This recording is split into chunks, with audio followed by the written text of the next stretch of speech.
마지막 비대위에서는 웬만해서는 정치적 발언을 잘 안 하려고 마음 먹었는데 어제 국민의힘 연찬회를 보면서 이건 도저히 안 되겠다 이런 생각이 들어서 한 말씀 좀 충고를 드리겠습니다.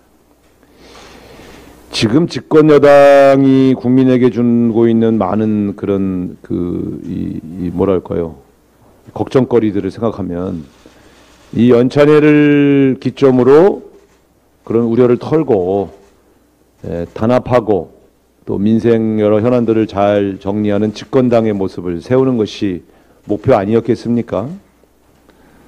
근데 여기에 강연자를 이상하신 분을 모셔가지고 무슨 여성 외모 운운하면서 뭐 젊고 아름다운 여성 4명이 있으면 어쩌고 저쩌고 이런 말도 안 되는 발언들을 그 교육의 내용으로, 의원들 교육의 내용으로 삼아야 하는가?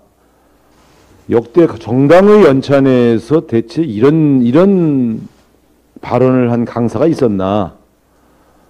참 어이가 없습니다. 이 집권당의 문제에 대해서 여러 가지 쓴소리, 고언을 듣는 자리로 마련했을 텐데 고작 이런 정도의 대안을 내는 사람을 모셔다가 집권당이 공부를 했다는 것이 과연 이게 참 말이 안 나옵니다. 말이 안 나. 이런 건 정말 부끄러운 거죠. 이 문제에 대해서 연찬회를 해서 오히려 잘 이렇게 좀 새로 출발하는 모습을 보여야 되는데 이런 모습도 저는 좀 마땅치 않아 보입니다. 그래서 어쨌든 마지막 고언입니다. 집권당이 권력 다툼 뭐 이런 구설수에 휘말리는 것보다는 좀 더 자중자애하고 그리고 정말 국민들의 여러 가지 어려운 일들을 앞서서 해결해 주겠다는 그런 각오와 결의를 좀 더 정비하시기 바랍니다. 두 번째는 정말 대통령실에 대해서도 한 말씀 드릴 텐데요. 이 김건희 여사님 관리 진짜 해야 됩니다. 예, 저 여러 번 말씀드리는데 이 팬클럽에서 대통령의 대비 일정을 공유하고 가서 격려해드리자 이렇게 공유했다는 게 이거 굉장히 큰 사건입니다. 대통령의 대비 일정을 팬클럽이 어떻게 알았겠습니까? 이거는 김건희 여사가 연락을 해서 사람 좀 모아달라고 하지 않고서는 팬클럽이 이런 걸 어떻게 알아냅니까? 도대체 이런 팬클럽이 왜 있어야 되는지 잘 모르겠습니다.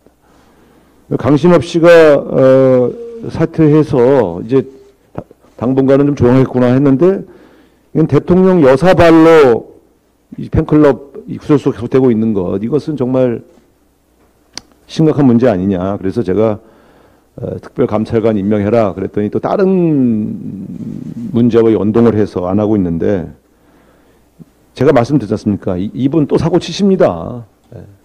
공적 마인드가 없으시거든요. 대통령의 일정을 아내가 공유할 수는 있는데 그걸 팬클럽에 알려서 많은 사람을 동원해야 되겠다는 식의 발상을 하시는 그런 영부인이면 저는 이 사고방식을 바꾸기는 어렵다고 보기 때문에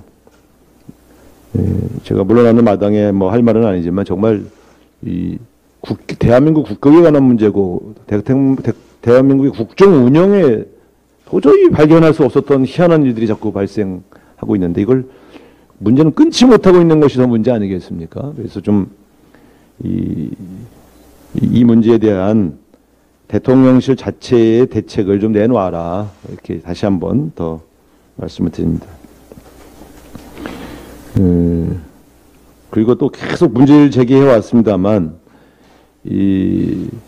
임기제 공무원의 임기를 중단시키기 위해서 여러 가지 압력들을 권익위원장과 방통위원장 등 많은 분들에게 압력을 가하고 있는데 한편으로는 전 정권의 인사 문제를 계속 수사하고 고통을 주면서 본인들은 또 물러나라고 압력을 가하는 이런 이중적 행위 언제까지 할 거냐. 오늘 비대위 사전회의에서 전현희 위원장에 대한 이 부당한 압력들에 대해서도 고소 고발해야 되겠다 이렇게 비대위원들이 의견을 모았습니다만 이 문제는 임기일치법으로 특별법으로 해결을 하자 이렇게 대안까지 제시했는데 여당이 적극적으로 더 이상 나라를 시끄럽게 하지 말고 하나씩 정리해 나가도록 하자, 이렇게 다시 말씀을 드립니다. 어쨌든 지난 80일간 여러 가지 많은 일들이 있었습니다만 우리 많은 국민들, 당원들, 또 이 자리에 계신 여러 언론인들, 또 우리 당직자 여러분들이 같이 협력해 주시고 관심 기울여 주셔서 그래도 안정되게 당을 이끌어왔다, 이렇게 자평하면서 감사의 말씀 드리겠습니다. 감사합니다.